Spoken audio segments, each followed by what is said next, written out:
Atos capítulo 7 é a nossa reflexão nesta manhã, tá bom, queridos irmãos? Atos capítulo 7. Vamos lembrar o que está acontecendo no livro de Atos? O livro de Atos começa com o crescimento da igreja, Pedro pregando, derramamento do Espírito Santo. Nós vamos ver a igreja avançando, eles se reunindo no pátio do templo, acontece uma controvérsia, Pedro e João são presos, são libertos milagrosamente. Aí agora acontece uma nova confusão na igreja, no capítulo 6, ali com Ananias e Safira, e os cristãos começam a ser perseguidos. No capítulo 7, estabelecimento dos diáconos, e vimos a prisão de Estevão. Hoje nós vamos ver o discurso de Estevão no Sinédrio. Mas a nossa reflexão hoje, nesta manhã, é sobre um cristão preparado. Essa é a nossa reflexão nesta manhã. E eu gostaria de te fazer essa pergunta nesta manhã. Você está preparado? Você realmente é um cristão preparado? A leitura é um pouco extensiva. Eu pensei em não fazê-la, mas Deus me incomodou porque é um dos discursos mais belos dentro do livro de Atos. Acho que depois desse vai ser Atos 17, que é o discurso de Paulo lá em Atenas. Então, vamos ler esse discurso, irmãos. Eu creio que só a leitura já vai nos edificar. E depois nós vamos tirar alguns princípios para sermos cristãos que realmente estejam preparados para toda boa obra do Senhor, nosso Deus. Então o sumo sacerdote perguntou a Estevão: são verdadeiras essas acusações? A isso ele respondeu: irmãos e pais, ouçam-me. O Deus glorioso apareceu a Abraão, nosso pai, estando ele ainda na Mesopotâmia, antes de morar em Harã, e lhe disse: saia da sua terra e do meio dos seus parentes e vá para a terra que eu lhe mostrarei. Então ele saiu da terra dos caldeus, se estabeleceu em Harã. Depois da morte de seu pai, Deus o trouxe a esta terra onde vocês agora vivem.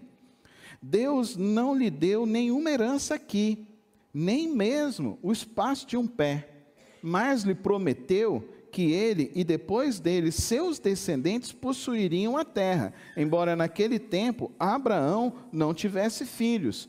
Deus lhe falou desta forma: seus descendentes serão peregrinos numa terra estrangeira e serão escravizados e maltratados por 400 anos.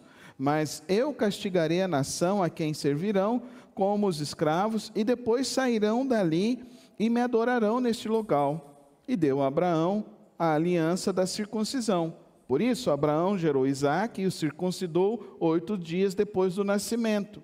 Mais tarde, Isaque gerou Jacó, e os 12 patriarcas. Os patriarcas, tendo inveja de José, venderam-no como escravo para o Egito, mas Deus estava com ele e o libertou de todas as suas tribulações, dando a José favor e sabedoria diante do faraó, rei do Egito. Este o tornou governador do Egito e de todo o seu palácio. Depois houve fome em todo o Egito e em todo Canaã, trazendo grande sofrimento, e os nossos antepassados não encontravam alimento. Ouvindo que havia trigo no Egito, Jacó enviou nossos antepassados em sua primeira viagem. Na segunda viagem deles, José fez-se reconhecer por seus irmãos, e o faraó pôde conhecer a família de José. Depois disso, José mandou buscar seu pai Jacó e toda a família. Eram 75 pessoas. Então Jacó desceu ao Egito, onde faleceram ele e os seus antepassados. Esses corpos foram levados de volta a Siquém e colocados no túmulo de Abraão. Havia comprado ali dos filhos de Amor por certa quantia. Ao se aproximar o tempo em que Deus cumpriria sua promessa a Abraão, aumentou muito o número do nosso povo no Egito. Então, outro rei, que nada sabia a respeito de José, passou a governar o Egito. Ele agiu traiçoeiramente para com o nosso povo e oprimiu os nossos antepassados, obrigando-os a abandonar os seus recém-nascidos, para que não sobrevivessem. Naquele tempo nasceu Moisés, que era um menino extraordinário. Por 3 meses ele foi criado na casa de seu pai. Quando foi abandonado, a filha do faraó o tomou e o criou como seu próprio filho. Moisés foi educado em toda a sabedoria dos egípcios e veio a ser poderoso em palavras e obras. Ao completar 40 anos, Moisés decidiu visitar seus irmãos israelitas. Ao ver um deles sendo maltratado por um egípcio, saiu em defesa do oprimido e o vingou, matando o egípcio. Ele pensava que seus irmãos compreenderiam que Deus o estava usando para salvá-los, mas eles não compreenderam. No dia seguinte, Moisés dirigiu-se aos 2 israelitas que estavam brigando e tentou reconciliá-los, dizendo: homens, vocês são irmãos, por que ferem um ao outro? Mas o homem que maltratava o outro empurrou Moisés e disse: quem o nomeou líder e juiz sobre nós? Quer matar-me como matou o egípcio ontem? Ouvindo isso, Moisés fugiu para Midian, onde ficou morando no estrangeiro e teve seus 2 filhos. Passado 40 anos, apareceu a Moisés um anjo nas labaredas de uma sarça em chamas no deserto, perto do monte Sinai. Vendo aquilo, ficou atônito e, aproximando-se para observar, ouviu a voz do Senhor: eu sou o Deus dos seus antepassados, o Deus de Abraão, o Deus de Isaque, o Deus de Jacó. E Moisés, tremendo de medo, não ousava olhar. Então o Senhor lhe disse: tire as sandálias dos pés, porque o lugar em que você está é terra santa. De fato, tenho visto a opressão sobre o meu povo Egito. Ouvi seus gemidos e desci para livrá-lo. Vem agora e eu enviarei de volta ao Egito. Este é o mesmo Moisés que tinham rejeitado com essas palavras. Quem o nomeou líder e juiz? Ele foi enviado pelo próprio Deus para ser líder e libertador deles, por meio do anjo que lhe tinha aparecido na sarça. Ele os tirou de lá, fazendo maravilhas e sinais no Egito, no Mar Vermelho e no deserto durante 40 anos. Este é aquele Moisés que disse aos israelitas: Deus lhes levantará dentre seus irmãos um profeta como eu. Ele estava na congregação no deserto, com o anjo que lhe falava no monte Sinai e com os nossos antepassados, e recebeu palavras vivas para transmiti-las a nós. Mas nossos antepassados recusaram a obedecer-lhe, ao contrário, rejeitaram-no em seu coração, voltaram para o Egito, disseram a Arão: faça para nós deuses que nos conduza, pois a esse Moisés que nos tirou do Egito, não sabemos o que lhe aconteceu. Naquela ocasião fizeram um ídolo em forma de bezerro, trouxeram-lhe sacrifícios e fizeram uma celebração em honra ao que as suas mãos tinham feito. Mas Deus afastou-se deles e os entregou à adoração dos astros, conforme o que foi escrito no livro dos profetas. Foi a mim que vocês apresentaram sacrifícios e ofertas durante os 40 anos no deserto, ó nação de Israel. Ao invés disso, levantaram o santuário de Maloque e a estrela do seu deus Renfã, ídolos que já vocês fizeram para adorar. Portanto, eu os enviarei para o exílio, para além da Babilônia. No deserto, os nossos antepassados tinham o tabernáculo da aliança, que fora feito segundo a ordem de Deus a Moisés, de acordo com o modelo que ele tinha visto. Tendo recebido o tabernáculo, nossos antepassados o levaram sobre a liderança de Josué, quando tomaram a terra das nações que Deus expulsou de diante deles. Esse tabernáculo permaneceu nesta terra até a época de Davi, que encontrou graça diante de Deus e pediu que lhe permitisse providenciar uma habitação para Deus de Jacó. Mas Salomão foi quem lhe construiu a casa. Todavia, o Altíssimo não habita em casas feitas por homens, como diz o profeta. O céu é o meu trono e a terra o estrado dos meus pés. Que espécie de casa vocês me edificarão, diz o Senhor? Onde seria meu lugar de descanso? Não foram as minhas mãos que fizeram todas estas coisas? Povo rebelde, obstinado de coração e de ouvidos, Vocês são iguais aos seus antepassados, sempre resistem ao Espírito Santo. Qual dos profetas os seus antepassados não perseguiram? Eles mataram aqueles que prediziam a vinda do justo, de quem agora vocês se tornaram traidores e assassinos. Vocês que receberam a lei por intermédio de anjos, não lhe obedeceram. Ouvindo isso, ficaram furiosos e rangeram os dentes contra ele. Mas Estevão, cheio do Espírito Santo, levantou os olhos para o céu e viu a glória de Deus e Jesus em pé à direita de Deus, e disse: vejo os céus abertos e o Filho do Homem em pé à direita de Deus. Mas eles tamparam os ouvidos e, dando fortes gritos, lançaram-se todos juntos contra ele, arrastaram-no para fora da cidade e começaram a apedrejá-lo. As testemunhas deixaram seus mantos aos pés de um jovem chamado Saulo. Enquanto apedrejavam Estevão, este orava: Senhor Jesus, recebe o meu espírito. Então caiu de joelhos e bradou: Senhor, não os considere culpados deste pecado. E tendo dito isto, adormeceu. E Saulo estava ali, consentindo na morte de Estevão. Meu Pai querido e celeste, Tua palavra é profunda, a Tua palavra é verdade. Necessitamos, ó Pai, do Teu Santo Espírito para compreender, para apreender e para viver dentro da Tua palavra. Dá-nos Tua graça, Tua força nesta manhã para entendimento da Tua palavra, em nome de Jesus. Amém e amém. Você é um cristão preparado? Interessante, porque Estevão sofre uma acusação, uma falsa acusação.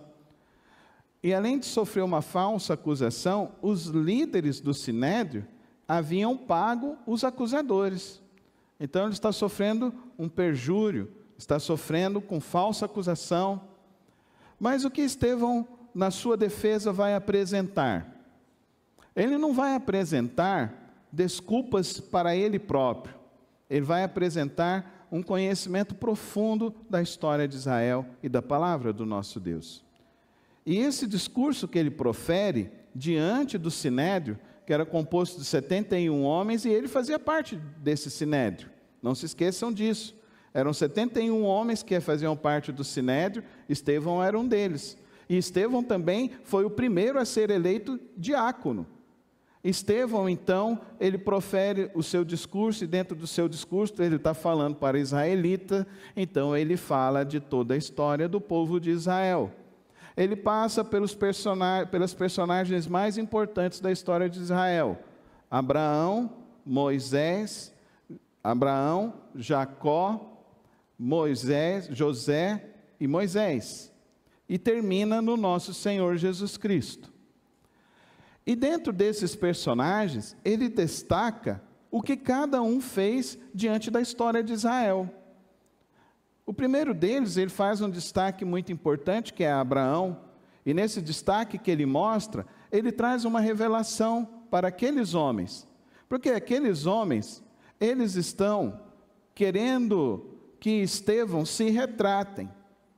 Esses homens do Sinédrio, eles não querem matar Estevão de primeiro. Eles estão simplesmente querendo que Estevão se retrate, que Estevão diga que aquele templo é lugar santo e digam que não existiu Jesus. Então Estevão começa então a apresentar todo o arcabouço teológico, filosófico que ele tem de vida. E ele fala de Abraão. E a primeira coisa que ele fala de Abraão: Deus falou com Abraão lá em Ur dos Caldeus.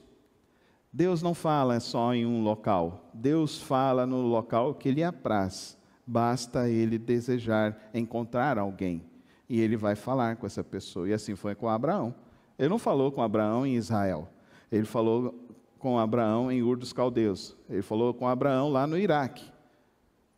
Abraão é lá daquela região do Iraque. Fala lá, Abraão sai, Abraão peregrina, Abraão não vê os filhos, nasce apenas Isaque e Ismael. Ismael então é banido, mas ele vê Isaque e ele dá uma promessa a Isaque. A promessa que ele recebeu de Deus: essa terra será para ti por herança. Isaac então tem os seus filhos, e ele tem Esaú e Jacó. Esaú era para ser o detentor da primogenitura, mas ele abriu mão por um prato de lentilhas. Mas ele mostra aqui claramente que Jacó é esse patriarca. Isaac é esse patriarca que teve a Jacó. E é interessante essa história, queridos irmãos, que ele abençoou a Jacó. Novamente aqui nós vemos Deus agora não apenas se manifestando num local extra aquelas pessoas, mas Deus se manifestando, remindo uma família, remindo uma pessoa. Porque a história de Jacó, que consta para nós no livro de Gênesis, não omite que Jacó mentiu, não omite que Jacó traiu seu irmão, não omite que Jacó, ele tinha medo do seu irmão. Não omite essas coisas, mas ao contrário, mostra um Deus gracioso, que não há apenas o rigor da lei, há algo no coração de Deus que é diferente daquilo que nós julgamos. E o coração de Deus que julga o intento de cada um de nós é um Deus que é maior do que nós podemos entender e nós podemos interpretar. Mas esse Deus sendo maior, ele então usa Jacó. Jacó então tem os seus 12 filhos, e os seus 12 filhos vai ter José. E olha que interessante, não é o primogênito novamente, é José que vem. E José então, ele sofre dentro dessa família desestruturada. José então é levado para o Egito, ele é vendido pelos irmãos. José sofre na carne aquela traição que o nosso Deus sofre. Ele experimenta na carne a decepção com sua própria família. Ele recebe na carne não só a traição da sua própria família, mas ele depois vai ser traído por Potifar, vai ser traído também dentro da prisão, mas Deus restaura José, e José então é colocado como aquele que é o restaurador de toda a história de Deus no Antigo Testamento. E José então ele é colocado como governador do maior império da época, que é o Egito.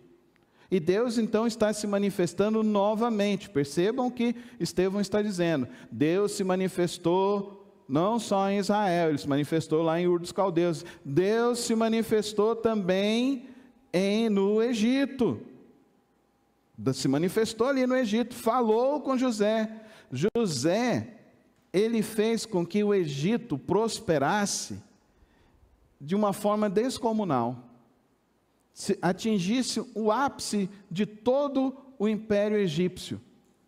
E além disso, ele fez com que toda aquela região não fosse dizimada pelos 7 anos de seca e flagelo que houve, mas ao contrário, ele fez com a sua providência, a sabedoria que Deus lhe deu, ele então se torna o restaurador, o resgatador, e a sua família então vai para o Egito. José então, a família dele, o povo de Deus cresce no Egito, o povo de Deus então é escravizado, e Deus então levanta a próxima personagem, Moisés. Moisés, o grande legislador, o grande escritor, o grande líder do povo de Israel. E olha que interessante, quando ele está falando de Moisés. Deus falou com Abraão na velhice. Deus falou com Isaac na juventude.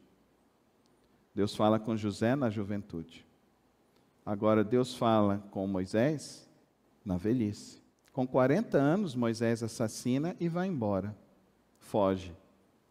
Com 80 anos, ele tem a experiência da sarça. Ele já tem os seus filhos, já tem a sua esposa, já tem a sua família, e com 80 anos, Deus fala com Moisés. E Moisés, então, cheio de temor, fala: como que eu vou liderar esse povo? E Deus diz a ele: diga para o povo, eu sou. Mas eu tenho uma acusação, se eu voltar eu vou morrer. Moisés vai novamente e apresenta ao povo. E nós conhecemos o restante da história, com a história das pragas, a travessia do mar. O povo vê todos esses milagres, mas o povo se volta contra Deus. Moisés no Monte Sião, ficando 40 dias de jejum e oração, para trazer a lei do Senhor o povo se volta contra Deus e se afasta de Deus. Moisés representa para nós, queridos irmãos, como povo de Deus, representa a fidelidade. A nossa fidelidade não pode ser meramente circunstancial.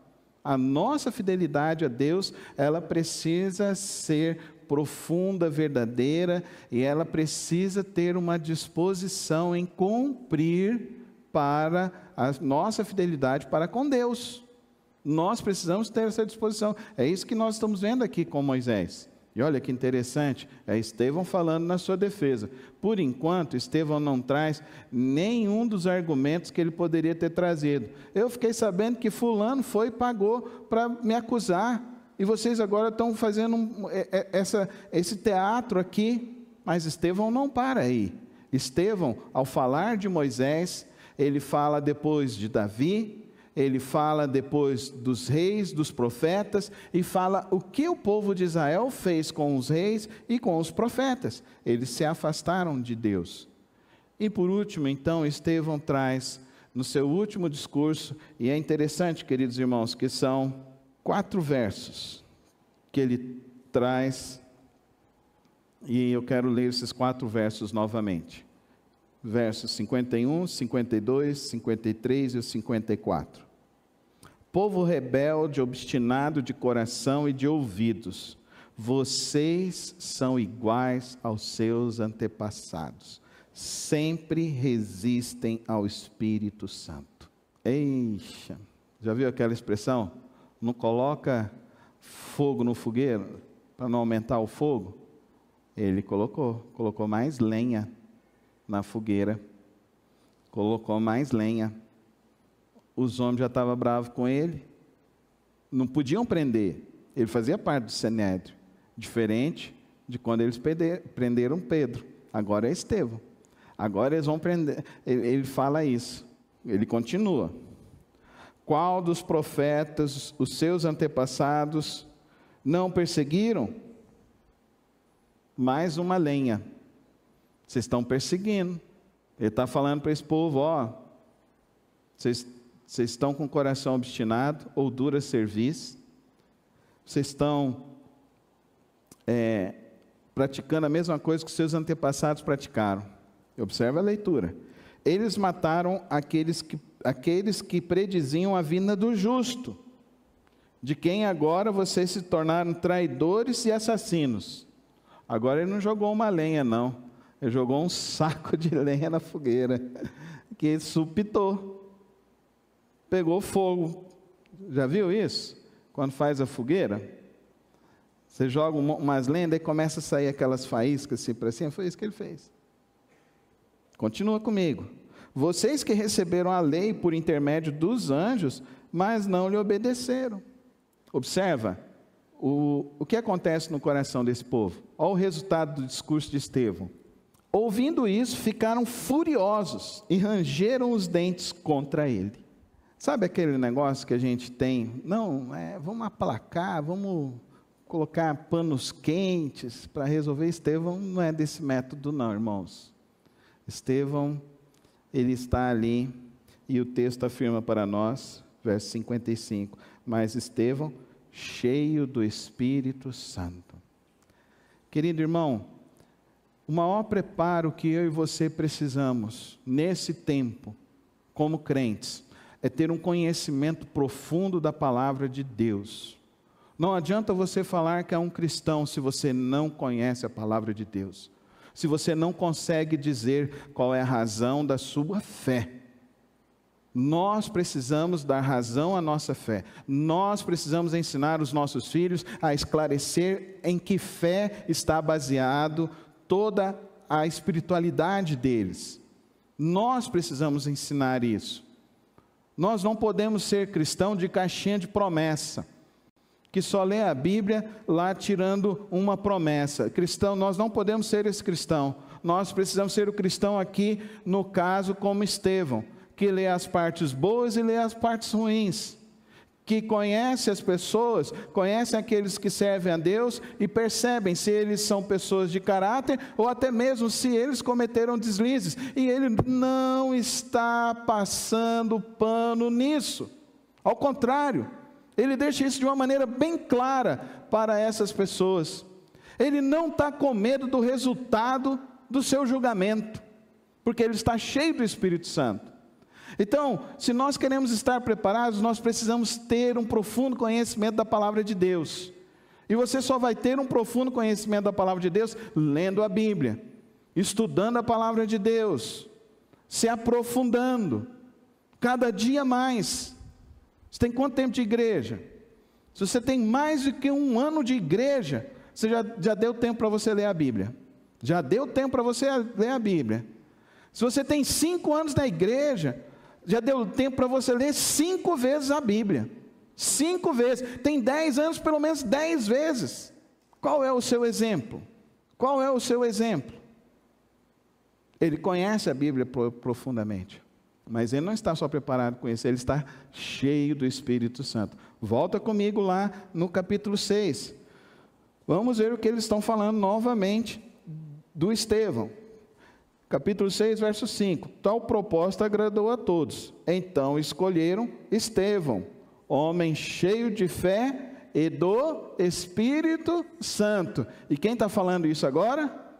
São as pessoas que estão escolhendo Estevão. O que estão falando de você, querido irmão? Quem é você? Quem é você? Qual é a sua fé? As pessoas falam que você é uma pessoa cheia de fé e cheia do Espírito Santo. Esse é o seu alvo? Esse é o seu propósito? É nisso que você está aplicando os seus dias? É nisso que você aproveita o seu tempo? Ser forjado pelo Espírito Santo, para ser um cristão genuíno, para dar um testemunho eficaz, para dar um testemunho poderoso, para fazer com que o reino de Deus seja reconhecido sobre a face da terra. Oh, queridos irmãos, nós não estamos no tempo de estar brincando de ser crente. Não podemos, não podemos. Nós estamos em um tempo que nos leva à necessidade de nos aprofundarmos cada vez mais na palavra de Deus. E esse é o nosso desafio nesta manhã, estarmos preparados. Porque, queridos irmãos, a igreja moderna, que já foi picada pelo vírus do anticristo, ela está propagando o quê? Céu na terra. Ela está propagando o quê? Politicamente correto. Ela está propagando o quê? Você precisa correr atrás das bênçãos. Ela está propagando o quê? Que você não está adorando um Deus todo-poderoso e que você precisa ir diante dele e se humilhar diante dele e louvar a ele, reconhecendo que ele é o todo-poderoso. Olha que coisa. Qual é o Deus que se propaga hoje? Sabe aquela música Ousado Deus? Estava refletindo nela. O que fala? Lá está falando o quê? Lá está exaltando um Deus grande? Não, é um Deus que está correndo atrás da gente, que está vindo atrás da gente. Não é assim? Que Ele faz tudo para vir atrás da gente. Esse Deus não é o Deus das Escrituras. O Deus das Escrituras é um Deus que se revela. Que o filho pródigo, quando estava no meio do pecado, do lamaçal do pecado, ele olhou e falou: eu preciso voltar para a casa do Pai. Eu preciso voltar para a casa do Pai. A gente está vivendo uma igreja que já foi picada com o vírus do anticristo. Uma igreja que está distante da palavra, que está enebriando as mentes para o entretenimento, que está fazendo com que as pessoas queiram viver, não para Deus, mas queiram que Deus viva para elas. Por isso estão decretando e querendo mandar em Deus, ao invés de se humilhar debaixo da onipotente mão do Senhor e reconhecer que há um único Deus sobre a face da terra, um único Senhor ao qual devemos orar e adorá-lo. Se você quer ser cheio do Espírito Santo, adore somente a Deus. Se enche somente do Senhor, porque esse Deus que vai te encher é o mesmo Deus que encheu Estevão, que não importa, mesmo se eu estiver correndo risco de vida, eu tenho algo muito melhor. eu tenho um prêmio muito maior pelo qual eu estou vivendo. E qual é esse prêmio? Então, ele disse, mas Estevão, cheio do Espírito Santo, levantou os olhos para os céus, e o que ele viu? O que ele viu, irmão? Viu primeiro a glória de Deus, Jesus em pé à direita de Deus. Dá um glória a Deus. É do céu que vem a força para mim e para você viver. Não tira os teus olhos do céu e de Deus. Não fica achando que as coisas vão ficar boas quando você tiver tanto na sua carteira, quando você tiver tanto nos seus investimentos, quando você tiver com carro, fazendo a viagem e tal. Não é isso. Não é isso. É quando a glória de Deus preencher a tua vida, preencher a tua alma.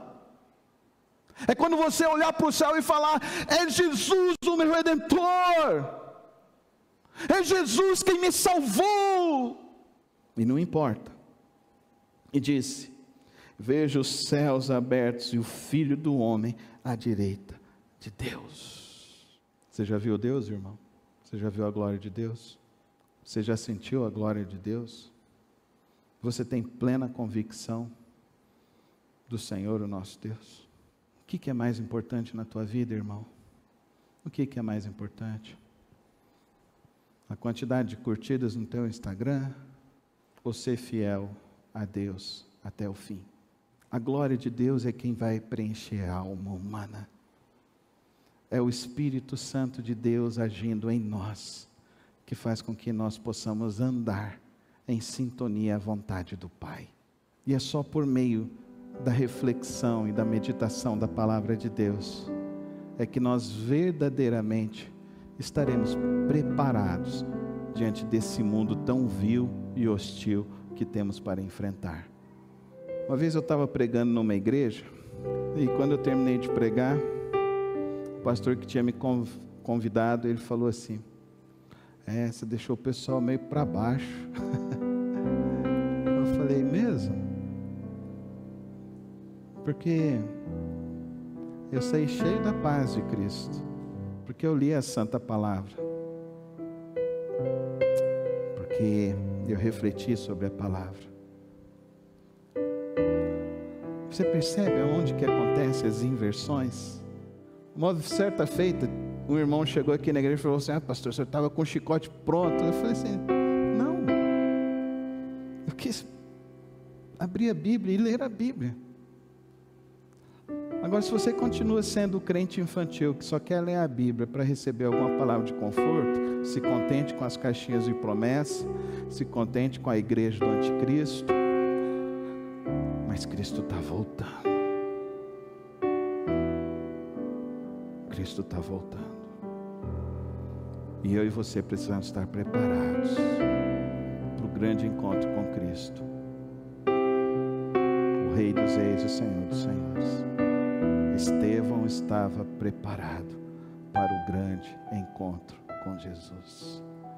E Deus deu a ele a graça dele ter a visão do reino celestial e contemplar a Cristo Jesus no trono celestial. O que para nós pode parecer um certo fracasso, Estevão morreu. Olha Deus agindo na história. Olha quem que governa essa história. Olha quem está atrás da história, da história da tua vida, da tua casa, do teu trabalho, da tua família. Olha quem está por trás da tua história. O que aos nossos olhos parece ser um fracasso, ele morreu apedrejado. Você já parou para pensar? Receber a primeira pedrada vai doer, a segunda vai doer ainda mais, a terceira vai doer ainda mais. Você acha que o corpo vai ficar anestesiado já na primeira? Não.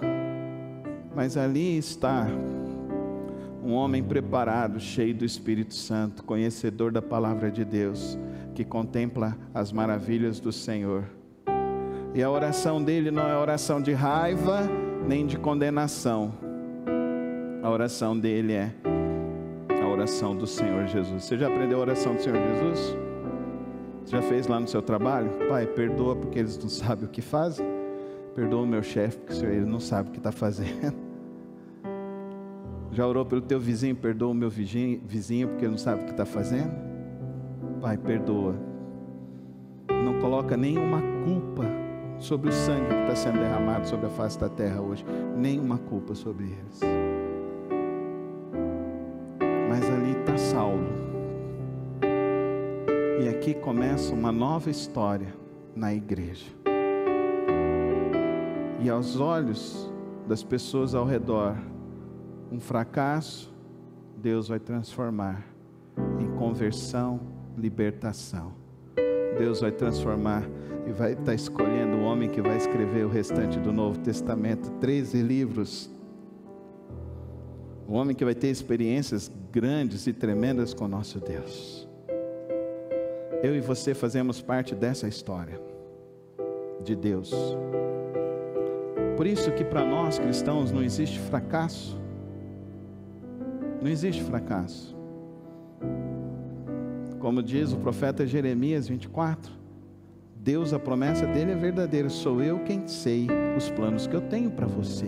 E os planos que eu tenho para você são planos bons, são planos de fazê-lo prosperar, são planos que você não vai compreender, mas são planos que eu tenho para você, para a sua vida, para a sua família. Então não há outro caminho que não seja aos pés da cruz de Cristo, aos pés do Senhor, o nosso Deus. Que homem fantástico foi Estevão, que testemunho impressionante esse homem deixa para mim e para você. Que nessa manhã Deus nos leve a conhecer mais a palavra, a buscarmos ser cheios mais do Espírito Santo, aprendermos a orar, a darmos um bom testemunho de fé para os de dentro, para os de fora, e que a nossa fé não vacile em nenhum momento, mas que a gente fique firme até o fim. Até o fim. Fala comigo. Até o fim. Fala com fé agora. Até o fim. Você está preparado? Fique em pé comigo na presença do Senhor.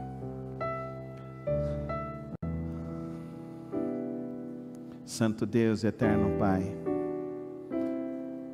quantos estão aqui hoje, ó Deus, e às vezes não conseguem compreender ainda motivos de sofrimento, de situações que atravessarem suas vidas, mas que nesta manhã a Tua palavra traga o alento, traga o desafio, traga a Tua graça.